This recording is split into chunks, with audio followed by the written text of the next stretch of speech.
The post-Kobe Bryant era has begun in Los Angeles, and they were able to get a lot of money off the books when he left. Take a look at the players they were able to sign with those dollar bills. Luol Deng, 4 years, $72 million. Mozgov, 4 years, $64 million. Jordan Clarkson, 4-year, $50 million deal. Brandon Ingram, obviously they got with the second pick.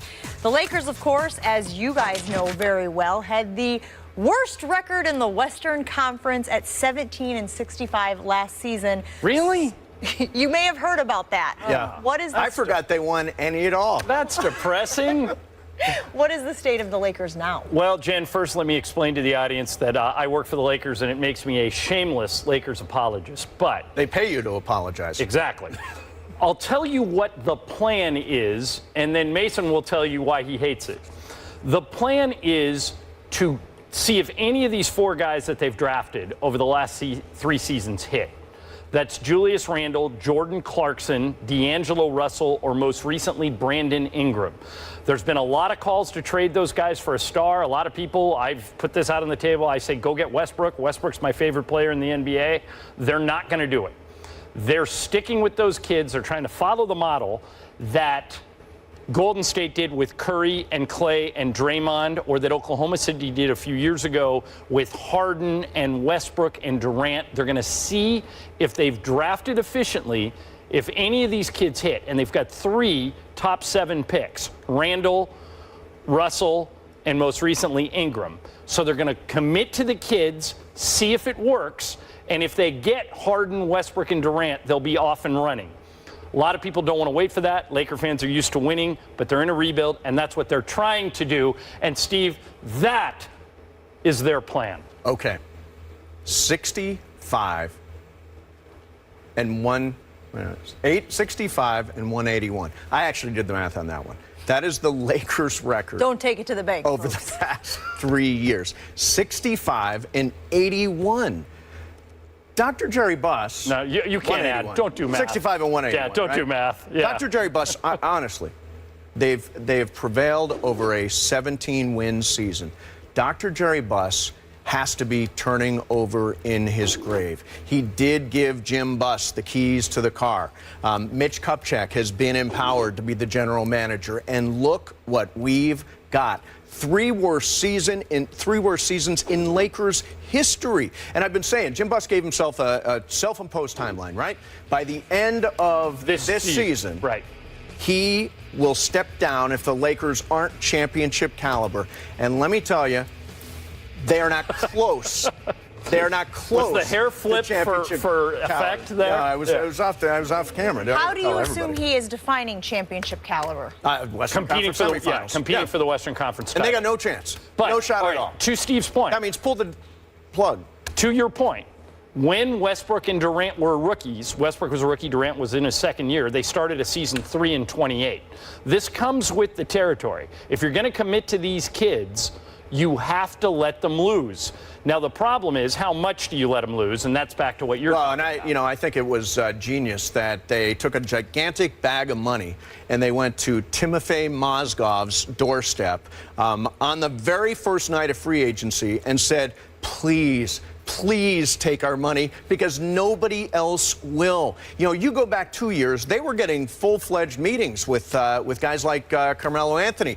Last year, they did a meeting with LaMarcus Aldridge, who came out afterwards and said, that is an embarrassment. I would never sign with them. Then they had like a little make-good meeting where they said, oh, come on, come out and say something. It was like a pity meeting. They got a pity meeting with LaMarcus Aldridge. This year, nobody will even sit down with them. Kevin Durant wouldn't even hear a presentation. There is no charisma. There is no vision. There are no closers in that front office. I look up at Jerry West at Golden State, and I think, why don't we have Jerry West? He's a Laker. He's the logo. He's a gut player, man. He's a talent evaluator, and we didn't keep him. Don't you agree that the reason they can't even get meetings and the reason they're not getting any of these really big stars, the LeBrons, the Durants of the world, is that those guys, those elite stars, want to go to a place where they can win? The Lakers are in a rebuild. They're not going to win it all this year.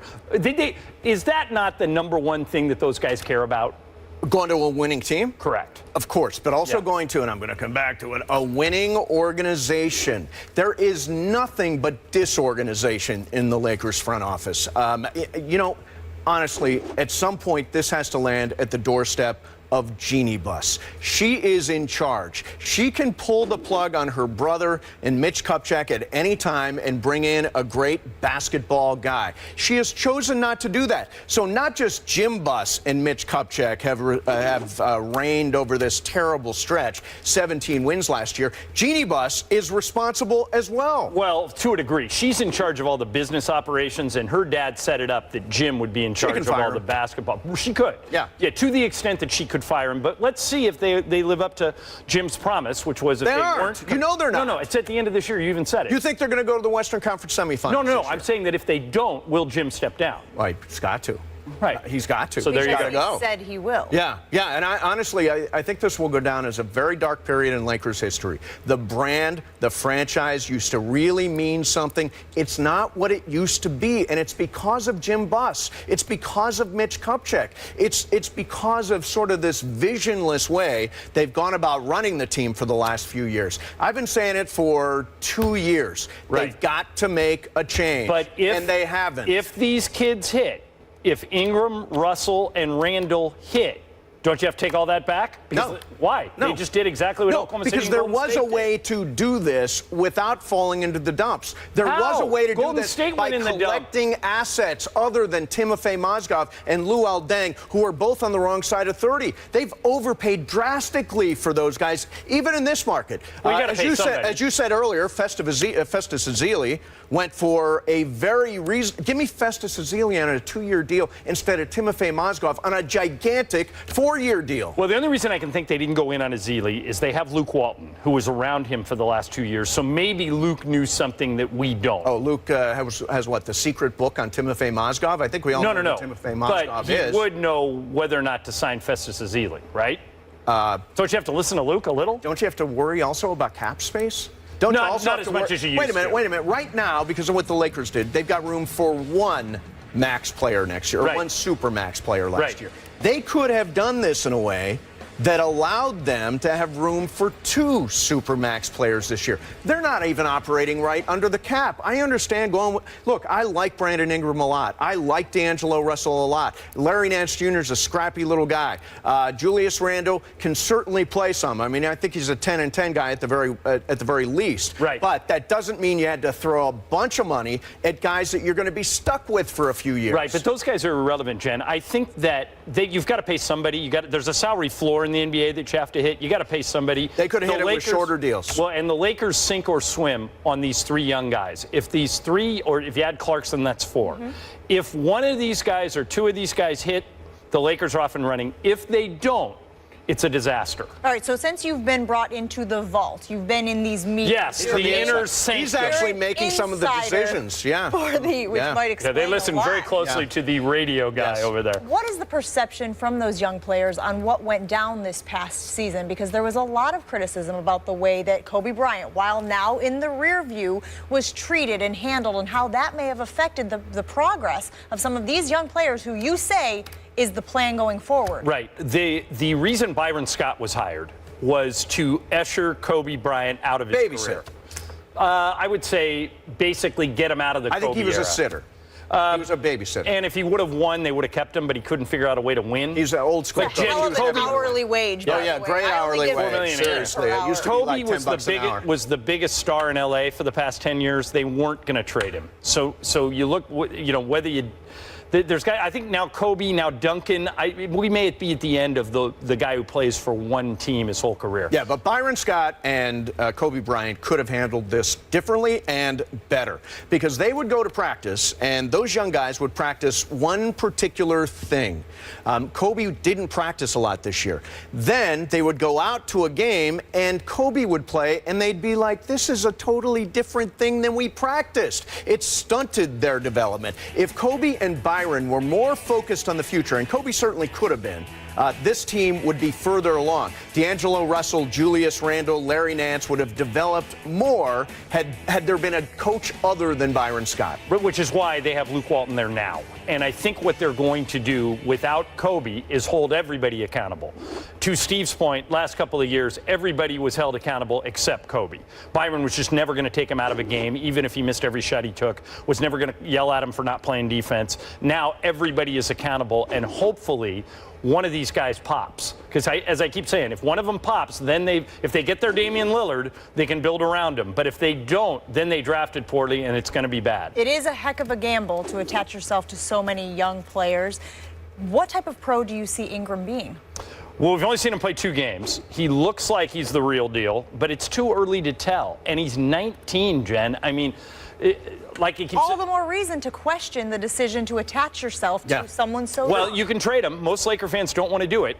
Most, Mason and I are a little more liberal. We say that all young players are assets. You can trade for Westbrook. I mean, they're assets. If you could trade for Westbrook right now, I would. I would say, right, but we're pick your players. You admit we're in the minority on that. Like, we put this out on our radio show the other day. Like, trade these young guys for Westbrook, trade them for a star, and people revolt. Right, but there are 2 kinds of fans, right? There are the ones who are patient and into the development of players, right? They get it. And then there's the mass fan base, which is, we want to win. We don't care how you do it. Those people are very, very frustrated with what they're seeing on the floor. 17, you can't ask for people to pay for season tickets after a 17-win season. And to Steve's point, Los Angeles. I love when you say with no Kobe Bryant to draw right, without Kobe Bryant. Well, and that's where I'm going. It's a star-driven town, Jen. So if one of those guys, Russell, Randall, Ingram, Clarkson, doesn't turn into a superstar, you have to go get one. Because in Los Angeles, that's what people And we already know. You said it. Superstars want to go where they can win. So if one of those guys goes bust, what exactly is the option? How do they get the big superstar? A superstar won't want to go there. Window. That means that this is a roll of the dice at this point. Now we hope it's a good roll. We hope it doesn't come up snake eyes. But if it does, I mean, it is a full-scale disaster. And I'll tell you what, if this team doesn't play well this year, there are pitchforks and there are torches in El Segundo. People will want Jim Buss gone. I've seen Stephen A. talk about Jim Buss. Let me just say, Stephen A. 100% right about this. His approval rating, if we were to do a survey, like a presidential survey, his approval rating is lower than Congress. It's about 9%. Would be lower than either presidential candidate. I think you may be the only guy who approves. Like, you're the one guy who approves. You and everybody in El Segundo. Well, and by the way, not even everybody in El Segundo. Yeah, and the Laker employees have no choice. Jeannie decides who runs the team, and that's why it falls on the doorstep of Jeannie. So we have to live with it. But they're banking on one of these guys, Jen. I know it's a big role, but they're banking on one of these guys being a star. And let's hope they're right. Because if not, the Lakers are going to be in a long rebuild. Look, Jerry West would have never let this happen. Dr. Buss would have never let this happen. We never would have. What would they have done? Well, first of all, you'd have Jerry Buss, who was a big thinker. He was a vision guy. These guys were executing his vision. Mitch Kupchak, Jim Buss. They were out there. Jerry set the stage for them and made it all possible. Made it all about big stars, You subtract Dr. Buss from this, and you've got kind of nickel diamond along. I'll tell you what, if you had a meeting with Kevin Durant and Dr. Jerry Buss, I think you've got a chance to close Kevin Durant. Who closed at Golden State with Kevin Durant? Well, it was Jerry West. He was the last guy that Kevin Durant heard from. If Dr. Buss had survived, if he had continued to live, and if we had Jerry West, I believe Kevin Durant would be a Laker. Well, and we'll see what happens after this year. I mean, this year they're promising front office changes. So let's go. See. Let's move it along. Who they bring back move it along. Let's go. The reason Walton came was he says he knows what it could be. But at some point, Jeannie Buss is really using Jim as a human shield, right? She is basically not getting any criticism because there's Jim there. Like, Jim is kind of the scapegoat? He's the scapegoat. He's kind of the Bobo guy. Well, Jim, I gave him to. Well, guess what? When he's off the watch, it's all on Jeannie Buss. She's got to make the right basketball decision, bring in the right basketball mind, somebody with a vision, and somebody, by the way, to execute what Luke Walton wants to do. Very interesting conversation. We will continue this as the show goes on, but we do have some breaking news here on ESPN. One of the all-time greats is calling it quits. Tim Duncan retiring after 19 seasons, 5 championships with the Spurs. So where does he rank among the best players ever? Find out what these two think about that after this.